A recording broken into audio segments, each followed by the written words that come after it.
তো hello guys, welcome to my channel Russell explain. কালকের Monday night ড্রতে আমরা সিএম পাঙ্ক ভার্সেস ড্রু ম্যাকিন্টায়ারের মধ্যে hell in a cell match official হতে দেখতে পেলাম ব্যাড ব্লাডের জন্য। আর এছাড়া আরও দুখানা ম্যাচ অফিসিয়াল হয়েছে। একটা হচ্ছে Rhea Ripley versus Liv Morgan, আর একটা হচ্ছে ডেমান প্রিস্ট ভার্সেস ফিন বেলার। তো তিনটে ম্যাচ এখন অফিসিয়াল হয়ে গেছে। আর ট্রিপল এইচের ফরম্যাট অনুযায়ী আরও দুখানা ম্যাচ হয়তো অফিসিয়াল হবে, কারণ পাঁচখানা করেই ম্যাচ এখন ডাব্লিউডাব্লিউ করাচ্ছে। আর আমার মনে হচ্ছে গান্তার ভার্সেস স্যামি জেন আর Jey Uso versus Bron Breakker, এই দুটো ম্যাচ অফিসিয়াল হবে। আর কালকের ড্র থেকে যেমনটা টিজ দেখতে পেলাম যে ওয়েড ব্যারেট হয়তো তার ইন রিং রিটার্ন করবে, ড্রু ম্যাকিন্টায়ারের সাথে তার একটা প্রোগ্রাম হতে পারে। তো সেই জিনিসটাকে ডাব্লিউডাব্লিউ ফটোতে পোস্ট করেছে টুইটারে, আর তাতে একটা আই ইমোজি দিয়েছে। মানে ডাব্লিউডাব্লিউ বলতে চাইছে যে আমাদের নজর কিন্তু এই বিষয়টার ওপর রয়েছে। তো এখান থেকে একটা টিজ তো পেয়ে গেছি, হয়তো আমরা ওয়েড ব্যারেটকে খুব তাড়াতাড়ি ডাব্লিউডাব্লিউর ইন রিং রিটার্ন করতেও দেখতে পাবো। এরপরের নিউজ হচ্ছে যে সিএম পাঙ্কের এতদিন তো সার্ভাইভার সিরিজ ওয়ার গেমসের জন্য অ্যাডভার্টাইজ করা ছিল, কিন্তু কালকের সিএম পাঙ্ককে সেখান থেকে রিমুভ করে দেওয়া হয়েছে। তো এর মানে কি CM Punk Survivor Series War গেমসে থাকবে না? তো এটা তো যখন সার্ভাইভার সিরিজ ওয়ার গেমসের সময় আসবে তখনই জানা যাবে, কিন্তু এখন আপাতত সিএম পাঙ্ককে সেখান থেকে সরিয়ে দেওয়া হয়েছে, সে আর অ্যাডভার্টাইজ নেই। তবে দেখতে গেলে সিএম পাঙ্কের মতো এত বড় একটা স্টার সার্ভাইভার সিরিজ ওয়ার গেমসে থাকবে না, এটা শুনতেই কেমন একটা লাগছে। তোমাদের তো নিশ্চয়ই মনে থাকবে যে রেসলম্যানিয়ার টাইমে যখন কোডি রোডস ভার্সেস রোমান রেন্সের ম্যাচটা ক্যান্সেল করে দিয়ে রক ভার্সেস রোমান রেন্সের ম্যাচটার দিকে ডাব্লিউডাব্লিউ অগ্রসর হতে থাকে, তখন ফ্যান্সরা কত বেশি রেগে গেছিলো। সবাই উই ওয়ান্ট কোডি সব জায়গায় উই ওয়ান্ট কোডি চলছিল। আর তখন ফ্যান্সরা খুবই রেগে গেছিলো ডাব্লিউডাব্লিউর কাজে রককে নিয়ে আসার জন্য। তো কোডি রোডস বলে যে তোমরা যদি ডাব্লিউডাব্লিউর অরিজিনাল প্ল্যানটা জানতে পারতে তাহলে তোমরা এর থেকেও বেশি রেগে যেতে। যার মানে হলো যে ডাব্লিউডাব্লিউ কোডি রোডস আর রোমান রেন্সের ম্যাচটা তো ক্যান্সেল করেই দিয়েছিল, কিন্তু কোডি রোডসের জন্য এমন কিছু খারাপ প্ল্যান করেছিল যেটা ফ্যান্সরা একদমই মেনে নিতে পারতো না। তো সেইটা হয়নি, যাকে ভালোই হয়েছে। কোডি শেষ পর্যন্ত তার স্টোরিটা ফিনিশ করেছে আর ফ্যান্সরা খুশিও হয়েছে। আজকের এনএক্সটি শোতে আমরা দেখতে পাই যেখানে স্ট্রিট প্রফিটস আর অ্যাক্সিয়াম আর ফ্রেজারের ওপরে ব্লাড লাইনে সে অ্যাটাক করে দেয়। এখানে জেকাব ফাটু, টামাটোঙ্গা আর টাঙ্গালোয়া তিনজনেই ছিল। এছাড়া আমরা দেখতে পাই যে গিউলিয়ার আজকের অফিসিয়ালি এনএক্সটিতে ডেবিউ ম্যাচ ছিল। আর আমরা টিএনএ থেকে একজনকে আসতে দেখতে পাই, আর সে হচ্ছে হ্যামারস্টোন। হ্যামারস্টোন আজকে টিএনএ থেকে এনএক্সটিতে অ্যাপিয়ারেন্স করেছে। হ্যামারস্টোন হচ্ছে টিএনএর একজন বড় স্টার, আর এখন যেহেতু ডাব্লিউডাব্লিউতে ফরবিডেন ডোর চলছে টিএনএর সাথে, তাই টিএনএর বড় স্টার হ্যামারস্টোন এনএক্সটিতে এসে ম্যাচ রেসেল করেছে, কিন্তু আজকে তার প্রথম ম্যাচেই সে হেরে যায়। আর যেমনটা আমরা জানি যে অক্টোবরের 1 তারিখে যে এনএক্সটি শোটা হবে সেটা এইডাব্লিউ ডাইনামাইটকে হেড টু হেড টক্কর দেবে। তাই জন্য সেই এনএক্সটি শোতে বড় বড় স্টারদের ডাব্লিউডাব্লিউ অ্যাডভার্টাইজ করেছে, যেমন সিএম পাঙ্ক, র্যান্ডি অর্টন, এরা তো এনএক্সটি শোতে আসবে, কিন্তু তার সাথে সাথে এখন বিয়াঙ্কা ব্লেয়ার আর জেড কার্গিলও সেই শোতে আসবে, আর এটা শন মাইকেলস অফিসিয়াল করে দিয়েছে। তো বিয়াঙ্কা ব্লেয়ার আর জেড কার্গিল আসছে, এতে খুব একটা তো কিছু যায় আসবে বলে কারোর মনে হয় না। আর কালকের যে এইডাব্লিউ ডাইনামাইটের শো হবে, সেই ডাইনামাইটের শো এর জন্য তিনটে জিনিস অফিসিয়াল করা হয়েছে। টনি খান অফিসিয়াল করে দিয়েছে। প্রথমে হচ্ছে যে একটা tag team casino gauntlet match হবে, আর এই ট্যাগ টিম গন্টলেট ম্যাচটা যে জিতবে সে ওয়ার্ল্ড ট্যাগ টিম চ্যাম্পিয়নশিপের জন্য ইয়াং বাক্সের সাথে লড়বে এইডাব্লিউ গ্র্যান্ড স্ল্যামে। আরেকটা ম্যাচ অফিসিয়াল করা হয়েছে, সেটা হচ্ছে জ্যাক পেরির সাথে লিওরাস। এই লিওরাস এককালে ডাব্লিউডাব্লিউতে ববি ল্যাশলির ম্যানেজারও ছিল, তোমাদের মনে পড়ছে কিনা জানি না। তো এই লিওরাসের সাথে জ্যাক পেরির ম্যাচ অফিসিয়াল করা হয়ে গেছে।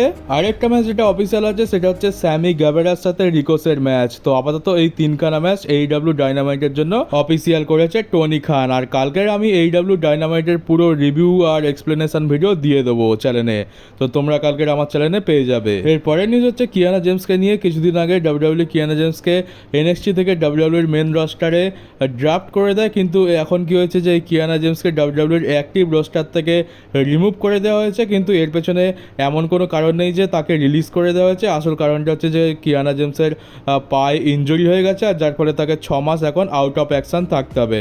তো সেই জন্যই তাকে অ্যাক্টিভ রস্টার থেকে সরিয়ে দেওয়া হয়েছে। তো সে যখন পুরোপুরি রিকভার করে যাবে সে আবার অ্যাক্টিভ রস্টারের পার্ট হয়ে যাবে। আর আমরা এইডাব্লিউ অল আউটে কি দেখতে পেলাম যে এখানে ড্যানিয়েল ব্রায়ানের উপর সিজারো, ডিন অ্যামব্রোজ আর নেভিল টার্ন করে গেল, কিন্তু একজনের হিল টার্ন হয়নি, আর সে হলো ইউটা।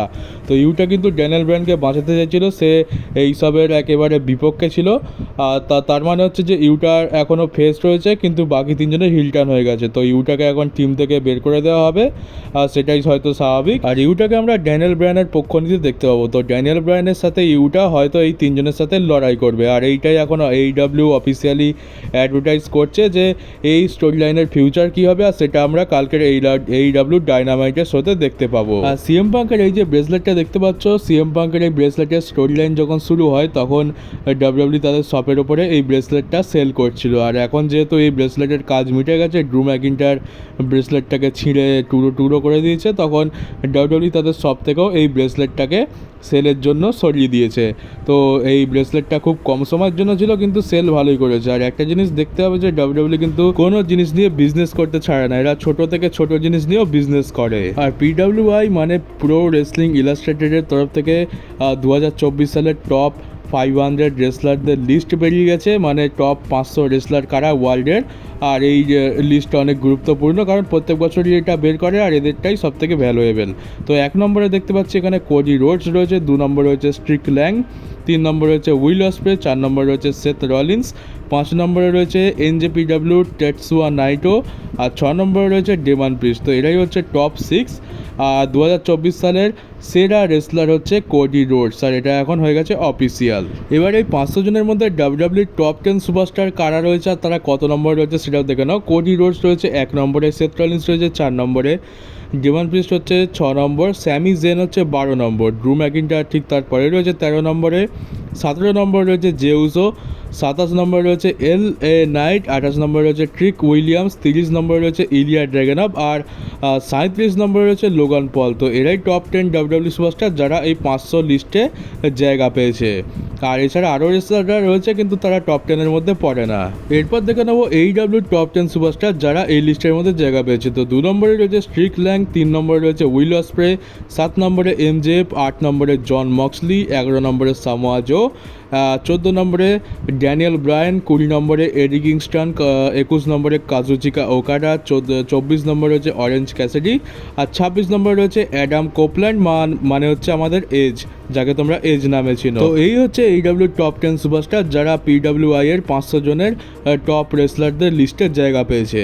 আর এই পুরো লিস্ট দেখার পর তোমাদের মধ্যে একদল এমন কিছু ফ্যান্সরা রয়েছে যারা এখন খুবই রেগে গেছো বা বলতে পারো আপসেট হয়ে গেছো। আর তারা কোন ক্যাটাগরিতে পড়ে তাদেরকে সেটা আমাকে নিশ্চয়ই বলে দিতে হবে না, তোমরা যারা বোঝার তারা তো বুঝে গেছো যে আমি কোন ফ্যান্সদের কথা বলছি যারা এখন খুব রেগে গেছে বা আপসেট হয়ে গেছে। এখন যদি আমি বেশি কিছু বলি কাটা খায় নুনের ছিটা দেওয়া হয়ে যাবে, আর আমার কমেন্ট বক্সেও বেশ ভালো ভালো কথা তারা লিখতে চলে আসবে, তাই জন্যে সেটা না বলাই ভালো। তবে সবার লাস্টে একটাই কথা বলবো যে আমাদের আমেরিকান নাইটমেয়ার কোডি রোডস 2023 সালে হয়েছিল সব থেকে পপুলার রেসলার ওয়ার্ল্ডের, আর এখন হয়ে গেছে সে ওয়ার্ল্ডের সব থেকে বেস্ট রেসলার, সে এখন 1 নম্বরে। আর সবার লাস্টে কথা বলবো এই যে স্ম্যাকডাউন হতে চলেছে, এই স্ম্যাকডাউনের 2টো রিটার্নের ব্যাপারে। একটা তো রোমান রেন্স, সেটা আমরা জানি কারণ কোডি ভার্সেস সোলোর ম্যাচ আছে, আর রোমান রেন্সকে অফিসিয়ালি অ্যাডভার্টাইজ করা আছে, তার মানে তো রোমানের রিটার্ন এখানে হবেই হবে, এটা পুরোপুরি কনফার্ম। কিন্তু আরেকটা রিটার্ন হতে পারে, তার কারণটা হচ্ছে যে রোমান হয়তো একা আসবে না, যেটা আমি অনেক সময় ধরে বলে যাচ্ছি যে রোমানের পক্ষে একা ব্লাড লাইন আর জেকব ফারুকে টেক ওভার করা সম্ভব নয়। আগেরবার রোমান যখন একা এসেছিলো তখন রোমানের কী দুর্দশা ছিল সে তো আমরা দেখেই নিয়েছি, তাই এটাই স্বাভাবিক যে রোমান যখন আসবে ব্যাকআপ নিয়ে আসবে, আর তার সাথে আরও কিছু লোক বা একজন মানুষকে তো নিয়েই আসবে। তা সে কে হতে পারে? সে সবার প্রথম অপশান হচ্ছে যে এখানে জিমি উসো সবার প্রথম অপশান, জিমি উসো এখানে রিটার্ন করতে পারে, বা হিকালিও আসতে পারে, বা জিলা ফাটুও আসতে পারে। কিন্তু আমার মনে হচ্ছে যে এখানে ফাইনালি জিমি উসো রিটার্ন হবে আর রোমান তাকে নিয়ে আসবে, কারণ একা আসলে খুব একটা সুবিধা তো করতে পারবে বলে মনে হয় না। তো টোটাল 2খানা রিটার্ন হয়তো আমরা স্ম্যাকডাউনেতে দেখতে পাবো। এমনটা যদি হয় তাহলে স্ম্যাকডাউনের সিজন প্রিমিয়ারটা খুবই স্মরণীয় হয়ে থাকবে, কারণ রয়ের সিজন প্রিমিয়ারটা কত বিচ্ছিরি হয়েছে তা তো আমরা দেখে নিয়েছি। কালকের মানডে নাইট রটা দেখে বহুত বাজে লেগেছে, মানে খুবই একদম খালি সময় নষ্ট ছাড়া আর কিছু নয়। তো কালকের রয়ের সিজন প্রিমিয়ারটা তো খুব একটা ভালো হলো না, কিন্তু মনে হচ্ছে স্ম্যাকডাউনের সিজন প্রিমিয়ারটা খুবই ভালো হতে চলেছে।